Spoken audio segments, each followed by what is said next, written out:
Hi, welcome everybody. Thanks for coming to our show. I'm Terry Harris. I'm the national OneQA salesperson for Fluke Biomedical, moving the OneQA software. Justin Ross is he's one of our channel partners, a Fluke distributor, internal consultant, kind of like the man emeritus. And when they need somebody dumb to go do something, like, who can I get to go do this? Yep, he's our color commentator. And Elliot Weldon is an application sales engineer, so he's the one that knows the software real good. And we'll kind of trade off little things that we're going to do on this. Who's moving the? Oh, you got it. Okay, good. So what we're going to cover today, OneQA workflow automation. I mean, does anybody use automation in their place at all? So, I mean, does your CMMS accomplish like the workflow, order closures and everything that you want, or is it something that you still desire more? We don't use it to yeah. What it's capable of. Right. So we'll get in, basically. So what is a Biomed, right? I mean, in your mind, what do you think a Biomed is and should be doing? So by the way, this is like an open discussion. It is. So the reason we want to do this is try to get some feel for why we're all here and where we want to go with workflow automation. So honestly, how'd you become a Biomed? Yeah. How'd you get here? Yeah. Any of you guys further want to share how they got here? If not, I'll tell you mine. Go ahead. All right, true story. 2002, I'm in Chicago, liquidating the Edgewater Medical Center. I used to work for a small company, and we bought used medical equipment and sold it overseas. So we were liquidating the Edgewater Medical Center in downtown Chicago, and I knew nothing about medical equipment. I was fresh out of the military. I was a demolitions expert in Marine Corps. So I got on doing that. I'm in Chicago. I'm doing install in a hospital, and we worked 12-hour days, 6 days a week. Of course, when the hospital's bankrupt, they shut off all the AC. So it's like 110 degrees inside the building. You're hot, you're sweating. We get done, we're sitting in the backyard having a few cold beverages at the end of the day, and I might have had one too many. I woke up the next day enrolled in Penn State, true story. I was enrolled in Penn State as a biomedical equipment technician. Well, I guess I'm going to school to become a BMET. And that pretty much led me into this. So at that point in time, I then went and started a Biomed ISO. And I ran a Biomed ISO for 20 years before I joined the Fluke team. So don't get drunk in Chicago or you end up in the Biomed field. That's what we learned out of this. But why Biomed? I found out in a hurry then just how diversified the field was. No 2 days in my first 20 years were ever the same. I had accounts the whole across the United States. I was traveling, I was seeing places, I was working with different people, solving problems, and that's really what my drive to become a Biomed was solving complex problems everywhere. From sterilizers to anesthesia machines, we worked on every bit of it. So that's mine. Anybody else? No interesting stories? Biomed your whole life? No? No. Equipment repair, travel service. Yeah. All that. I did do anesthesia machines for a while, Drager. Yeah, me too. Okay. Yeah. For Drager for a couple years, 2-3 years, and then got out of that and just other equipment repair jobs. Yeah. And, I decided I want to get back into Biomed, so that's what I did. How about you guys? How'd you get here? All right. So, how about this one? What's the best part of our job? What do you guys like about it? Personally, I like being able to, especially during the pandemic and the craziness that was, is being able to contribute without having to directly work with patients. So I was able to obviously fix the equipment when it needed to be fixed and PM, make sure we're up to code with the state and all that, but without the emotional attachment to patients, just, the stress they go through. That's some challenges in there. With what? Did you have a lot of challenges working through the Biomed shops in the pandemic environment? Yeah, there was a lot of equipment that they couldn't come down because I needed to go through SPD or a lot of times we had to actually suit up and go into the patient rooms, which was pretty tough. especially when it first started, we didn't know, we weren't vaccinated, we didn't know what was going on. Definitely a lot of stress there, but not as much as obviously as like nurses go through a lot more stress. Yeah, well, let me ask you a question. When you go to the patient rooms, how are you doing your PMs? Were you literally, in my shop, when we first started off, we used to print everything off on paper and drag paper with us. Were you taking paper into those environments, or how are you doing your checks and services? Not very well. Not very well. No, it was pretty difficult. When we were almost maxed out in the Bay Area, our room was COVID, and we were just trying to support. And sometimes it never leaves, right? Or not never, but they were there for so long, so you couldn't actually go in there and do anything. Equipment you can bring out, sure, but there's stuff, monitors and all that stuff. It was just difficult. So that was tough. A little tough. Yeah, so you do quick checks, best you can, make sure there's no exposed, power boards, stuff like that. If it's been working for a while, sometimes you just leave it, right? And then until they had an issue, but you try to do the basics, to keep it clean. And that's what I was doing. Anybody else want to kick in on that? I mean, that was a game changer for a lot of us. Yeah. It changed how we did business. It had to. It was quite weird, I was taking tech support calls at 2 a.m. I'd be laying in bed, like people who never serviced ventilators were all of a sudden now a ventilator tech. And here's a brand new analyzer, and I don't know how to use it, and it's 2 a.m. and I can't get through to tech support, and I'm freaking out. So I was telling my customers, literally, if you need me, call me. So I get these weird phone calls at 2 a.m. I'm like, I do not know this phone number. Hello? And the next thing you know, I'm downstairs in my office, firing up, I have a studio in my office, firing up video cameras and doing tech support at 2 o'clock in the morning so people could figure out how to use our analyzers. But then we had influx. Huge. Kept coming in. All right, we don't know anything about this, but it was yeah. Well, you some from the purchase when SARS was a thing back. Yeah. We told that story. Yeah. But then they were so old, you had to, refurbish all the battery bellows and it was rough times. Here's the next question. You ready, Terry? You have to read it down. So what is the worst part of your job, right? So definitely, I like hearing the story when he's saying where, I wanted to be able to help the patients, but without having the patient contact, right? I don't know, what's the worst part of your job? Anybody? I think everybody almost does one. Well, Your bosses aren't. Mine is. I was just gonna ask him what's the best part. Right. for us, it's ordering parts sometimes, trying to get parts. Oh, yeah. That's been a heck of a challenge. So when you have, charge nurses, hey, where our equipment, it's like, fix it. It's just, A lot of parts delays right now due to, parts delays are delays internally at the hospital, just archaic ordering system and older people have their own ways of doing things, but yeah, it's tough. It's not getting stuff back on the floor. Well, what about like documentation standards, things like, people going to AEMs? I mean, it's a shifting model, right? Yeah, I think they have stuff in place, but it's just, people don't want to learn. Mine was always the paperwork. When I first went through school and got out of Biomed, I could do a day's work and do 2 or 3 hours of paperwork, Now that we're paperless, when I got out of the Biomed field, you go do 2 or 3 hours of work and spend a day doing paperwork. It was paperless. There's always the documentation, so much documentation. That's what got me. It's like, I really wanted to be, the 2 things that got in the Biomed field, when we cut that, I wanted to drink coffee and tear things apart.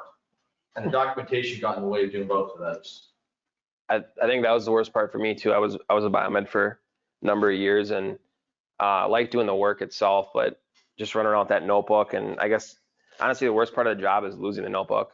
I run around the hospital and sometimes misplace it or put it in the wrong spot. And then you're trying to find all the notes from, what you worked on the day before. Or hopefully it wasn't earlier in the week, but it happened, I used to work with sterilizers and more than once to have a water line bust.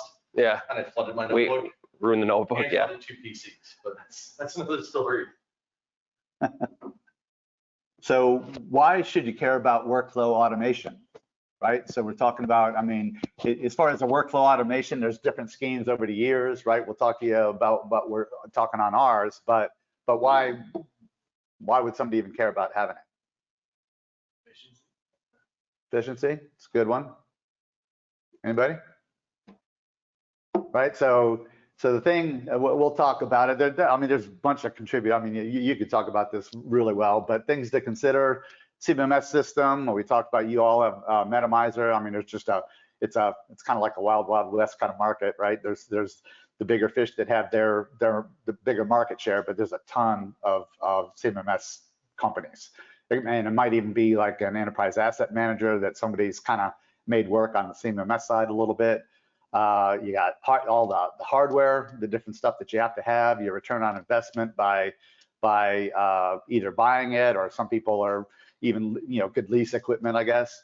You have procedures, you have the results to worry about, the operation and installation. Justin, I'm sure you could add color on that. So in here, when we're talking about workflow automation, we're talking about CMMS systems. That's a huge undertaking. When you look at, here's a question: how many pieces of equipment are you guys responsible for? How many do you have roughly that you're responsible for in your hospital? Well, it's common that I work at it. We've got maybe 100 pieces. Yeah. We're pretty small. We have about 7,000. 7,000. Wow. Fiction has to, I say half, because half is on me. How about you guys? How many, roughly? How many pieces of gear do you think you guys have? We're actually not Biomed. Okay, fair enough. We're the manufacturers. Fair enough. Oh, nice. Yeah. Even that, how many devices do you have out there that you're trying to track down and provide service for? How many devices do you think you guys got? Looked in a while, a lot. A lot. We got clinics, we got outside, Thousands for sure. three hospitals. I think Spectrum comes along, we have like 1,500 that we can buy. So that's a lot of gear. When I went through school, we were saying back in like 2003, the technician was responsible for about 800 to 900 pieces of equipment. I've heard people estimating now that technicians are responsible for up to 4,000 pieces of equipment per technician. Is there a limit? I'm just curious. Is there like a legal limit? Legal, no. I think it comes down to when the blood starts to trickle out of your ear. That's when they say, all right, you know what, maybe we need to do something different.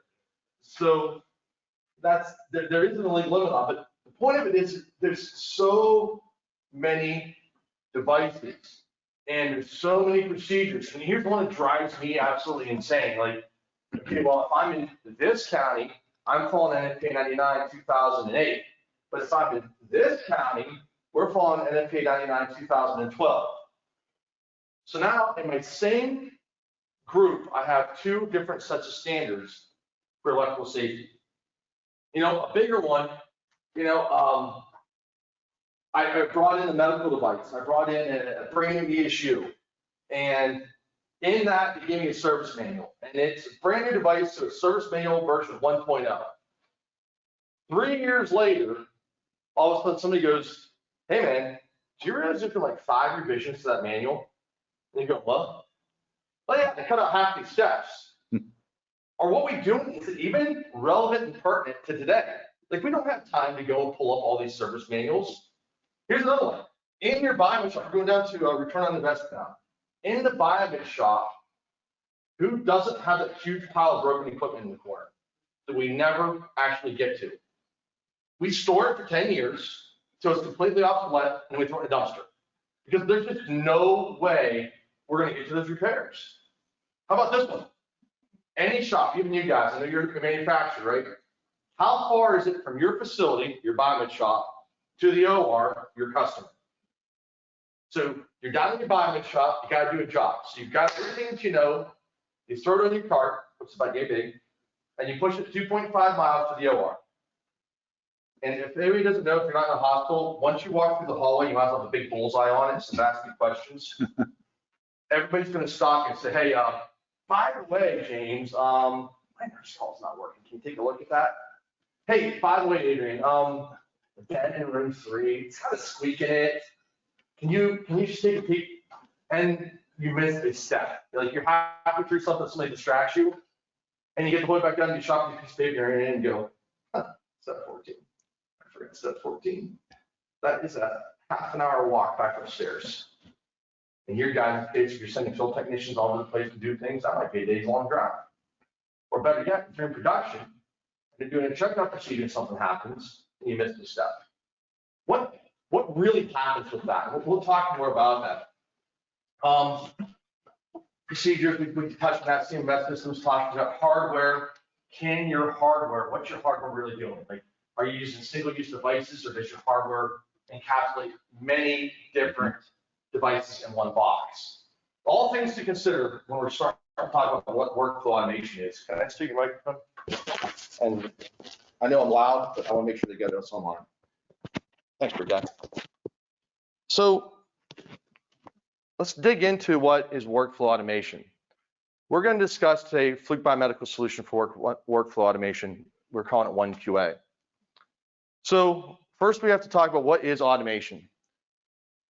Lots of people offer automation. We hear this term a lot. This is something that anytime we turn around these days, we want to automate things, right?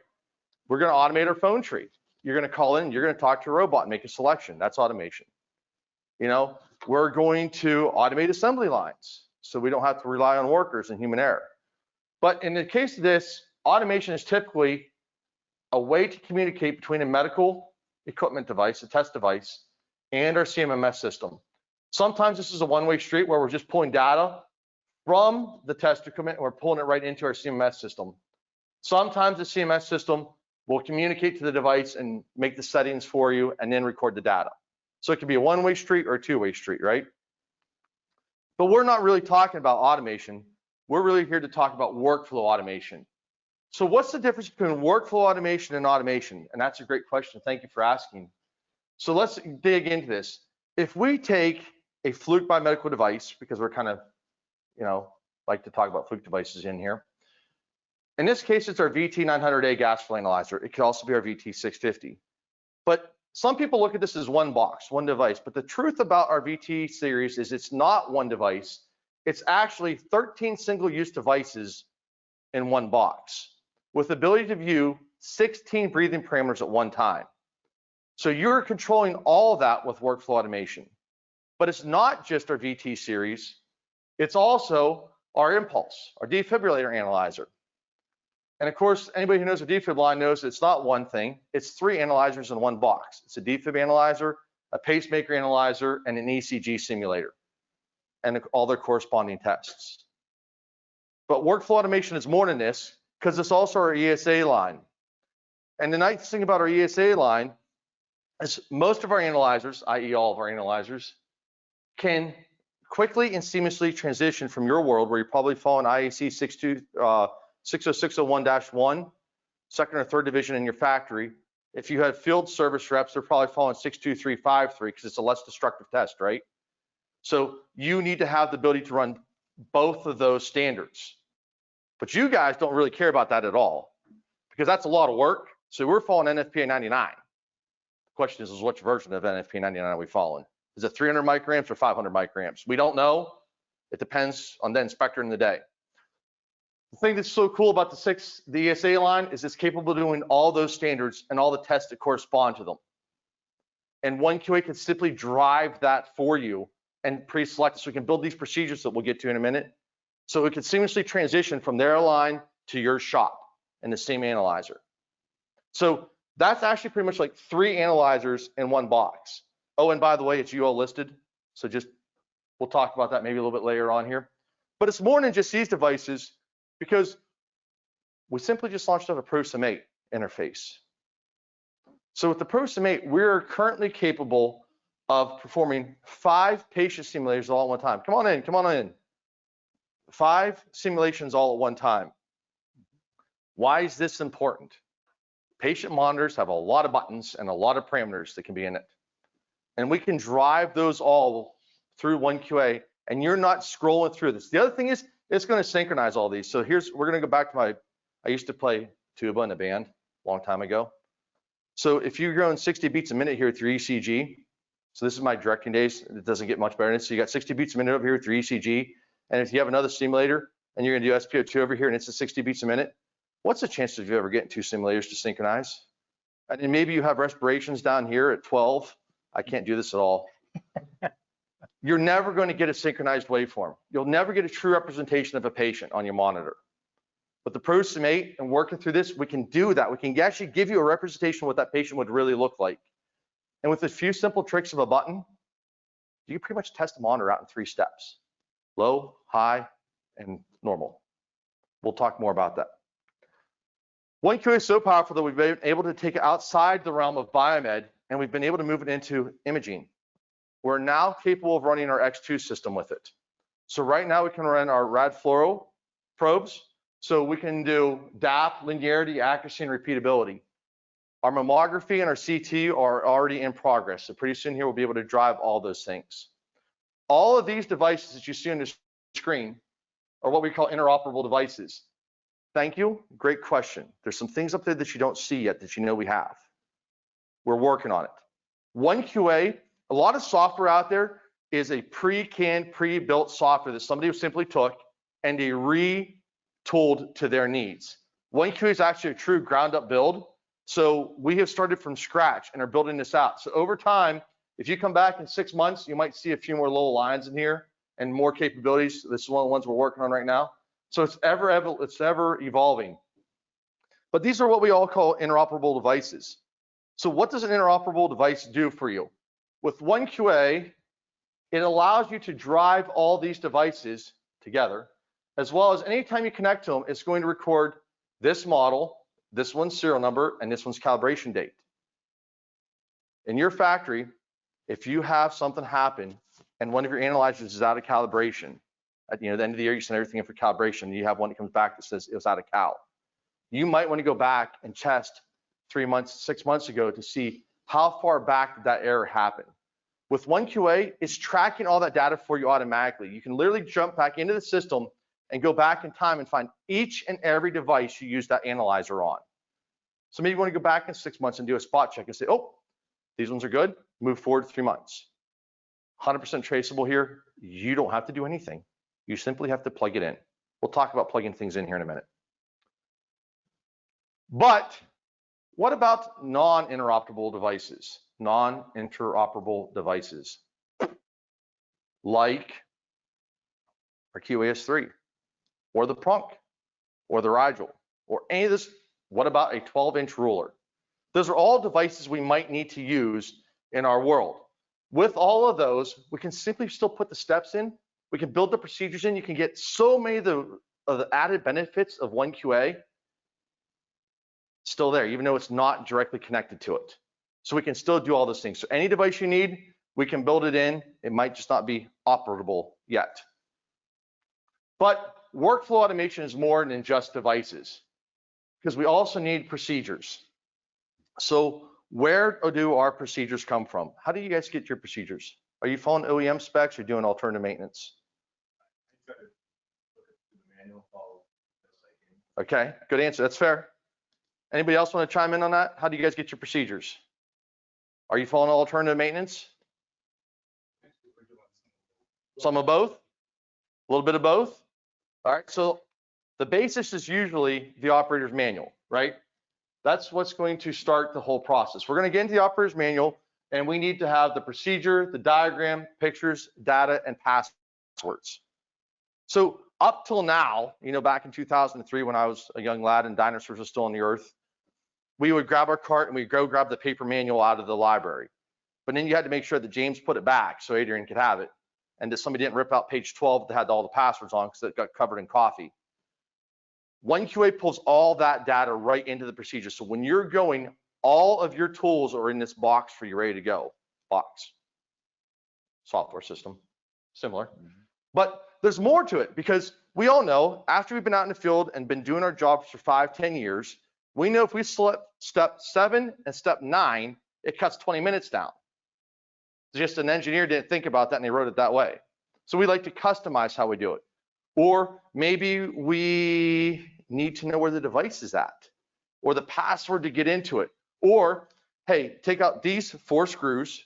So we can do things like take pictures and JPEGs of our own data and insert it into these procedures. So here is, you need this adapter and you connect it this way to your analyzer. And you can insert all that into your procedure and it's captured. Why is it so important? Great question, thank you. Because we can now take the training. One of the most expensive things for a biomed shop is training, right? How long do our technicians stay in our biomed shops anymore? I heard a statistic that there's 5.5 biomed jobs for every 4 technicians in the United States, right? So if you think $10, $15, $20,000, is that about Draeger School still? About $10, $15,000 for a week? It's a lot nonetheless. You train up that technician, right? That technician is now a more marketable entity and somebody's going to want to steal them for $5 more an hour. So you invested $20,000 into this technician, 6 months later you lost them. What if you captured that data, that information that was instilled into that technician and their work experience into this system, so now your entry-level technician and your mid-level technician can simply follow along in the steps. Let's go back to COVID. We just got out of this COVID area. Let's talk about some lessons we learned. You said it was a pain in the butt to get into the ORs, right? Somebody's partway through PM, they get flagged and they now have to quarantine for 10 days. What happens to that data? Where do they leave off? The system allows you to easily transfer that data and that knowledge base so the next person can pick up on their job and not fall behind. But again, procedures is just another part of it, of the puzzle, and there's still more. Because we also need to have reports or different forms of procedures, different forms of procedures. We mentioned that these gentlemen might want to have their procedure exactly out of their manual because that's what you need to follow by your standards, right? But when your device gets to them, they decided they're going to use an alternative maintenance, except for incoming inspections and repairs, right? Those still have to be by the book. So you can take the procedure and you can have that exact OEM procedure for your incoming inspection. And then you can modify that with your notes and the way that what you've determined is necessity to your hospital and make an alternative maintenance procedure. And then if the device is broken or out of calibration, you might need a repair procedure or a checkout procedure. You can build multiple procedures for each device. And it's so simple, you're just cutting and pasting things in and out. Thank you, great question. So you mean anybody can cut and paste? No. We have different levels of security built into OneQA.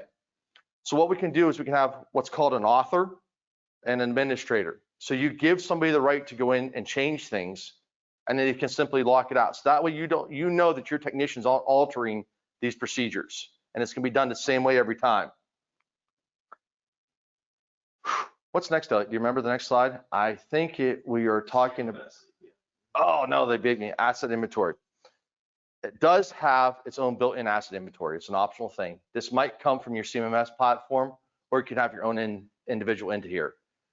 The reason I like to have this in here is because I like pictures. So we know that we're gonna go look for the X-ray machine that looks like a fire truck, not the one that looks like a giraffe. You can actually put that in and buy that specific asset ID. Or maybe the access code and location. 3rd floor, women's locker room, 2nd ceiling tile to the left of the IV pumps is where you're gonna find the SCDs hidden in that. I don't know why they put them up there, but they always seem to be there. Or the access code to get into the room. Or make sure you call Jim to schedule. Any of those notes can be added right into that asset, and it can be populated into this. The next thing that's so cool about this asset inventory and the ability to customize it is that everything is backed up. Oh, reporting. Man, I'm a little bit off today. Reporting. So we're going to use the next slide here and lead into this one. We have what's called an open API. And so depending on how we're going to interface with your system, OneQA does have the ability to do its own reporting. So if you have an incoming inspection, somebody brings in a device that needed to use in the OR today, but the nursing staff wants to have a paper document that it was checked out by you, you can simply export to PDF or you can print it off. Maybe all those pictures, remember we just talked about all those pictures? You don't want that in that report. You just want the basic that it passed. So you can select a concise report and simply push it out there, print it off and hand it to them. You can also print to a PDF and attach that PDF to your CMMS. Literally, you can design it to do anything you want to do. We have an open API that I just hinted about. This open API, what that means is we're not limited to any specific CMMS platform. We can pretty much build it into any CMMS platform. It uses a common JSON language. So with a little bit of work between our team and your CMMS, we can establish these interfaces. Thank you. How many do we have right now? A bunch. This is a new program. We've only been working about 1.5 years, 2 years. And every time we get another customer, we're building more and more of these interfaces. So we can literally build this however you want it to work for your facility. That's the important part of this. This is a cloud-based system. That brings a lot of questions about HIPAA. What HIPAA is in the make, model, and serial number of a medical device? 0. You're not transferring any HIPAA information to the cloud. Another thing, it is a secure cloud. So only your facility has access to your data. In fact, only the people with your password, with their password and username have access to that data. It's not going outside of there. The other great thing about this is because it's backed up on the cloud, every one of these conferences has a section where we're talking about cybersecurity. It's the big thing we've been talking about every conference, cybersecurity. This is a backup to your system. So if your CMMS goes down, if you're in-house, if it's on your servers, whatever it is, any reason, you now have a backup copy of your asset inventory and every procedure that's been done in OneQA. You change CMMS providers, not a big deal. You can pull all the data back out of here and stick it into your new one. Pretty cool? I thought so too. Stoplight. Why a stoplight? Well, we've all played red light, green light as a kid at some point in time, right? We made OneQA operate the same. It's a very basic concept. So as you're going through your procedures and through the steps of the procedures, anytime you complete a step, if it's a passing, you get a green light. Green, good to go, move on to the next step. If it fails, it's not intolerance for any reason, you'll get this nice red X with a red circle with a white X in it. So then we can set the system to do a few things. You can either have it do a hard stop till you go and fix it, or you can make the system so it opens up a repair work order, depending on how you want to customize it to you. And then instead of yellow, we have a white circle. That means it's not completed. So at the end of the day, you get done with your procedure. In order for you to close that procedure, it has to have all green lights. So you don't no longer have to worry about getting the whole way up to the OR and missing step 14 and having to go the whole way back. For me, it used to be a 6-hour drive back to Dayton, Ohio, which is a very long ride, feeling like an idiot because you forgot a step. You don't have to worry about that anymore. As a supervisor or an administrator, 90% of my job's gone now. I just have to sit down. I'm not going to tell anybody that. It's more coffee time. But I can scroll through all my work orders, and anything that has a green light, I don't need to delve into. I know it's been completed in its past. They didn't miss any steps.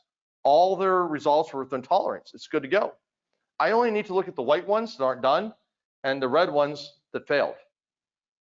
That's all I need to look at. So when you put all of this together, it's not just that one line we started off with automation. It's all of these things, and it's continuing to build and grow by the day. And when you put it all together, this is what we are terming as Fluke Biomedical's OneQA. Pretty cool. So what's it actually look like, right? So we can do one of two things. We have some time here. We can, I got some videos to show what some of these interfaces would look like if you want to see an interface between Tru Asset, or we can actually jump into here and Mr. Elliot can actually run you through what some of these procedures would look like. So questions, comments? I'm gonna take this off for a second. I'm gonna go back to my laptop here behind this gentleman, and I'm gonna just run a quick video.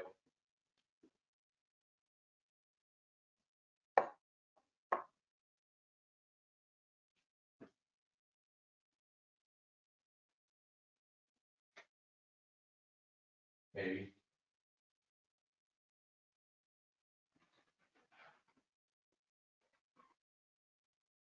Documents, presentations.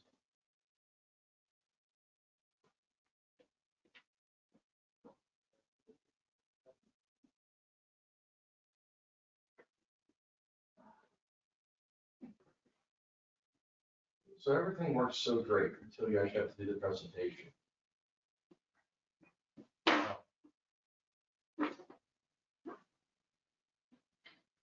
Sorry.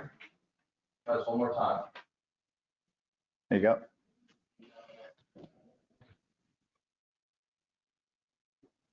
And we're not gonna have audio. You can talk over it. So this is Tru Asset. This is one of our systems out there. And you can see through going through Tru Asset, we can simply go into the procedure, make sure you have all the correct information, go down to perform procedure. It's going to open up a OneQA work tab. Here we are, we're going to launch OneQA. From here, we're going to go and select it. It's going to jump us into the OneQA procedure. We're going to go through and follow all the information. You can see right here, the make, model, serial number, the device we have connected. Here's the information of the assets that we're performing the procedure on. We go through all the steps. As you complete them, you get your green lights. When you're done, you simply click done. It backs up all of your data to the cloud like we mentioned. And then we can go back to our work order and all that data was automatically imported right into the procedure for us. We didn't have to close it. The only thing we had to do is enter our time and materials. And it's backed up right up into our system. So that's a little bit about how it'll work. So we'll go back one more time here.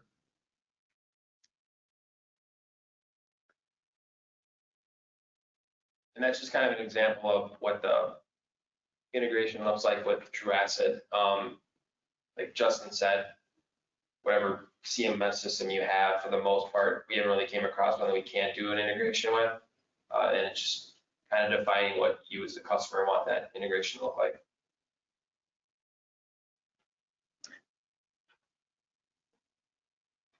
So I asked this question then. We asked you guys a bunch of questions when we first came in. I'm sorry, here I have to jump a little bit because, you know, why not give some? So we go back to the questions we asked about why do we become a biomed and our challenges. And after seeing this, I'm going to ask the question of, how do you think this can make your life better? Can you see a value in no longer having to do paper documentation?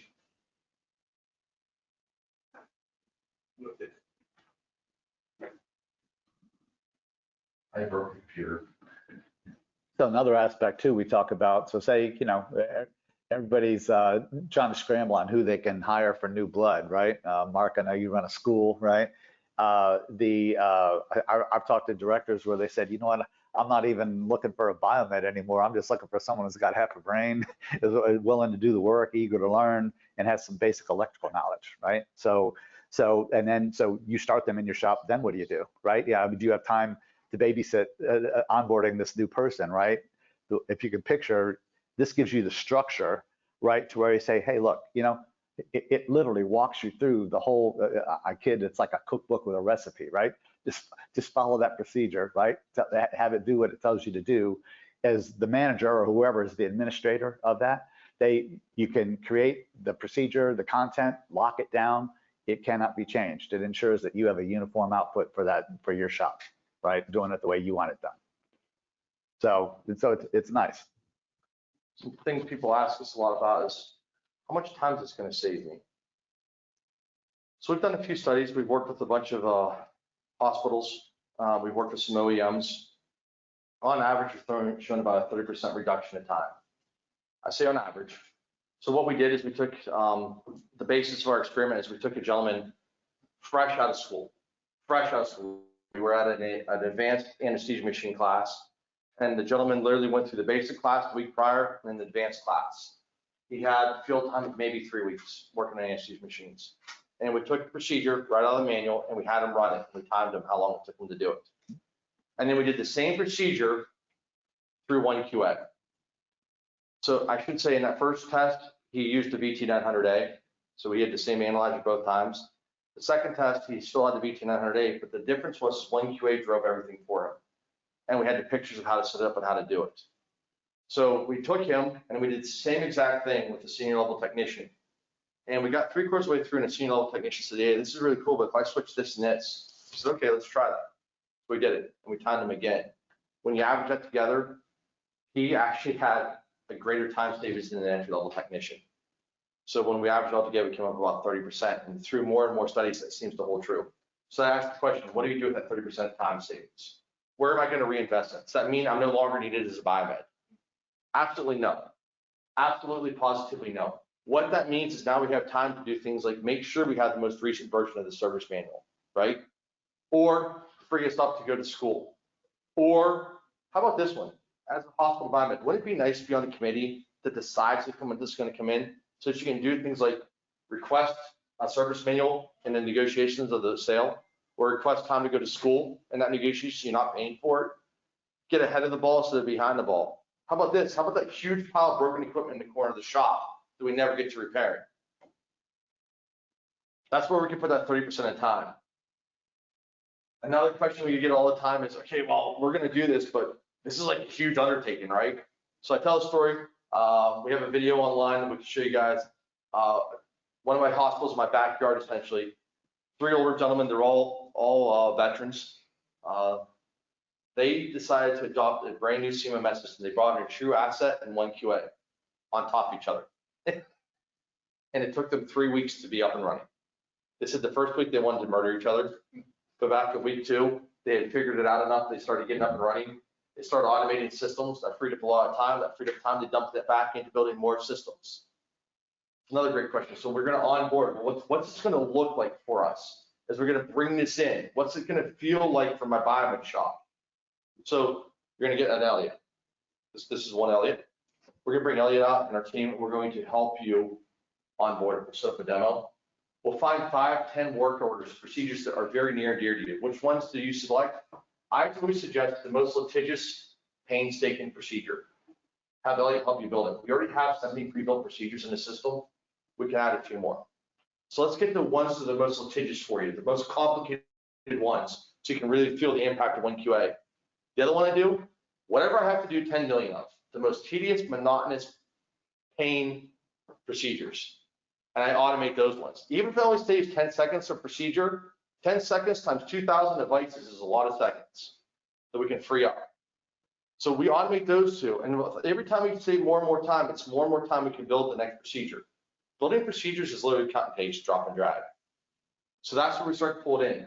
So you can start to feel the value of the system. And now all of a sudden, you've become a greater asset to your shop. You're the champion who's brought this in. You've freed up time. You're showing an ROI to your manager. You're showing standardization. It's darn near a bulletproof system. All of your steps are completed. The unfortunate side is we can no longer pencil up work orders, which is also great for our system. You know, if the limit's if the tolerance is 5.0 and if the number's supposed to be 5.0 and your tolerance is 4.5 to 5.5, if it's 5.6, sorry, man, we got to recalibrate it. So there's 2 OEM OR trips. We're actually gonna have to do RPMs. But you're also gonna know when it's your family member hooked to it, that the device is gonna properly operate. Can I throw one more thing in? By all means, please. Yeah, when the question was value to you and your shop, you have, like, where's Santa Clara Medical Center? Yeah. So do you have other like hospitals or clinics and stuff? So like the nice thing about OneQA too is since it's cloud-based, those procedures that you build or edit, those changes go automatically across the board, right? So like if you have, let's just take like, what's a big healthcare system out here? Scripps, is there Scripps Health? Yeah. So Scripps, right? They probably have 20 different hospitals. You don't need to just build procedures for one location. It's all 20, and you can separate them too. So you have a main system, like, and then you can do separate ones for the different hospitals. But you can still share the information and the procedures. Another nice thing too is like Zoll. Let's just say Zoll, for instance. I remember when I worked in the hospital, they came out with a change to the procedure. They wanted you to maybe do 3 more output energy tests, wherever the change was. We were using PDFs in Microsoft Word documents, right? Half the shop would get the email, the other half would not look at the email, not open it. You have, either way, not everybody's following this standard set of instructions. And with OneQA, if you have the administrative rights, as the manager, senior tech, you make those changes. Now everybody's following the most updated procedure, which, like Justin said, you want that because you're making sure that defib fires correctly every time, and it's in case someone in your family happens to be in the hospital, you know that medical equipment's being tested the way that the OEM said it should. And I'll add to that, it's instant. The second you save it and you hit go, your entire system has that procedure instantly. You don't have to, hey, Jim, did you get that update? Hey, Bob, did you get that? James, do you have that update? It's done. Everybody is automatically updated. So once you make one change, it's the system wide. So it's so simple, like you can update your electrical safety standards change. You can make 2 or 3 changes and change literally all your procedures at once in minutes. Justin, relate that story that you two with the OEM. About 3 weeks ago, Elliot and I were out working with a big OEM who insisted that every one of their technicians follows the same exact procedure. So they sent us some procedures and we sat down and we built these procedures into the system. Got out there, we started getting into this demonstration and working with the technicians, and the tech goes, well, that's not what we do. And I said, what do you mean? He goes, that's not our procedure. I thought you had our procedure. And his boss goes, that is the procedure. That's the one I gave him. And he goes, that's not what we're doing. And I'm like, and then it's basically like, hey, Misty, what procedure are you doing? She goes, well, it's kind of like that, but that step's different. So in this factory of this place who's touting the fact that everything is done the same way every time, it took us a whopping 5 minutes to figure out that wasn't the case. So we're like, all right, not a big deal. We had 2 laptops, one that we were working on and one that we were, modifying procedures in the background on. And I said, okay, Elliot grabbed his procedure. He goes, no problem at all. Give me 1 second. And they're like, well, we don't have time. And Elliot's like, no, I literally need a second. He sat down on the laptop, modified the procedure, hit enter, and the procedure changed on the other person's laptop instantaneously. They're like, oh. So yeah, it was that quick. And then again, all the procedures in our test, all the PCs had the same exact procedure instantly. I mean, it's an instant upload. And so it's pretty neat to all of a sudden actually be able to standardize everybody that quickly.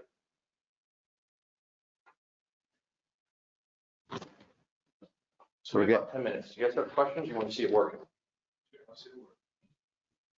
I've asked. This is my favorite part. Briefly go over the software. You can flip around the other side, Elliot. Well, I don't want to have people see my back. I'll just do it like this. This is fine. So this is the home screen for OneQA, and on the home screen we see assets. Now, some of you will have an integration with your CMMS, so you don't need to store the assets here, but it's there for you, right? So you can have a backup list of your inventory. On the main screen, you see the category, the SID, a couple other important things like serial number, manufacturer model, and then here on the right side, you have the status light. So Justin talked about this. Anything with green means that it's within tolerance of the PM schedule, and then red is overdue. So if I click, let's just click this Zoll R series here at the bottom, red. So within the device, I can see the device itself, what it looks like, the preventive maintenance dates, which we can see is out of tolerance, and then the description. So the description, a lot of times people have to put the location of that device, because like defibs are typically assigned to one area of the hospital. And then for the picture, you can take a default Zoll R series picture like this, or maybe the nurse that hides the defib in the closet behind, the stacks of paper. You can actually take a picture of that, right, wherever it's located. Some customers use tablets, so there's a camera right on the tablet. Just take a picture and move on. Now, OneQA comes, like Justin said, comes pre-populated with 70 different procedures. What are the defibs that most of you have in your hospital? What kind? Yeah, like manufacturer. Like that. Like that? Anybody else? Zoll? Okay. OneQA those are already built. So we built those in-house. They're based right off of the service manual. So if I look at, go to the 7th page here. I'll show them the Zoll X series. I love this one. So there's the Zoll M, which is the older one, R and X. You click X. It's gonna take a second to boot because the service manual is 86 pages long. The Zoll X series is a full-blown patient monitor. I mean, it's got 4 lines of IVP, end-tidal CO2.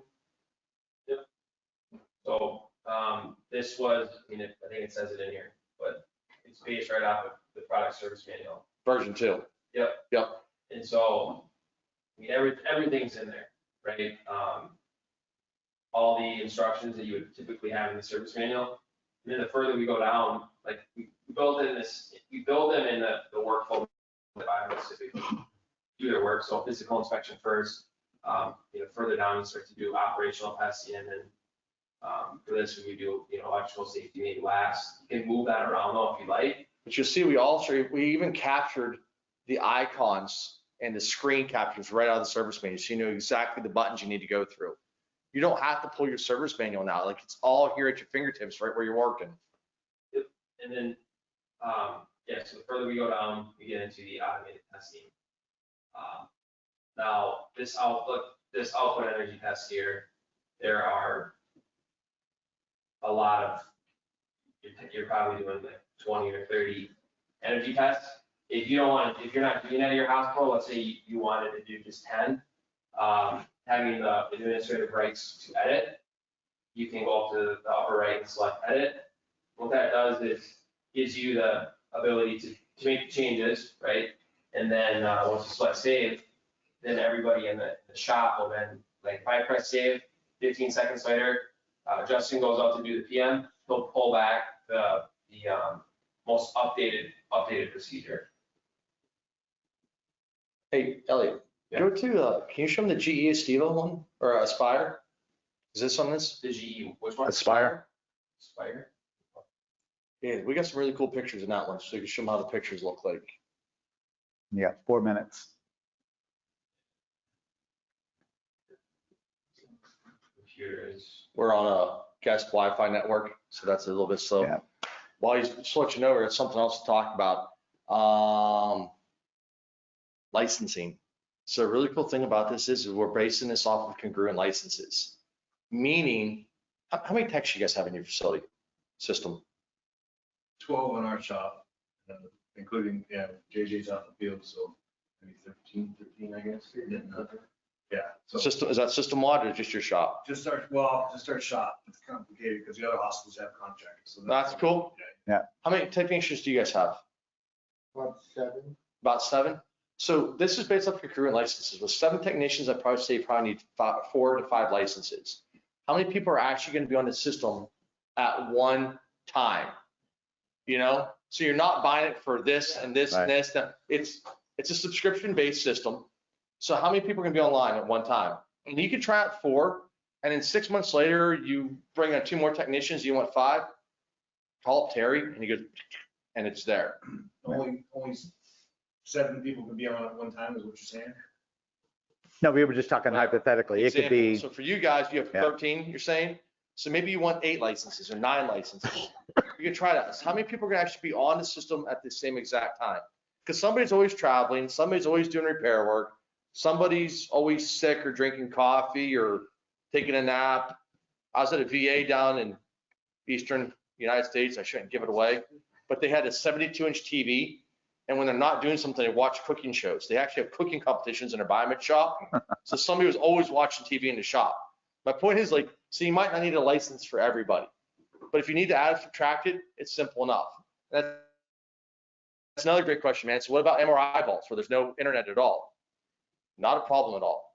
We can actually take this offline and lock out the license. It downloads everything right into the PC, and you're able to get up and go. So we're fighting a PC here. Please come down to the booth. We can show you some more of these procedures. We can actually connect into some devices. We have a patient monitor here, so we can run some of these procedures. You want to see how it actually looks? You'll see when you connect the PC into the device, it'll populate the device information on the top. We'll connect it to the patient monitor. You can push the button and you can move your hands and watch everything auto-populate for you. So feel free, swing by the Fluke booth. We're gonna be down there all day today, tomorrow. After that, if you signed up and you want more information, the team will reach out to you. We're happy to set up a Teams-based meeting. We're always happy to come and visit your site. He lives in your guys' back. No, you live up in my, yeah. Nope, I know you're up. Somebody was talking from us from New Hampshire. We can come on site, we can set up a Teams call, whatever it is you need us to do, we can get you up and running. Give it a trial. We'll white glove you right through, get it set up for you, get a few of your technicians trained, find some procedures that really mean something to you, and get it going from that point.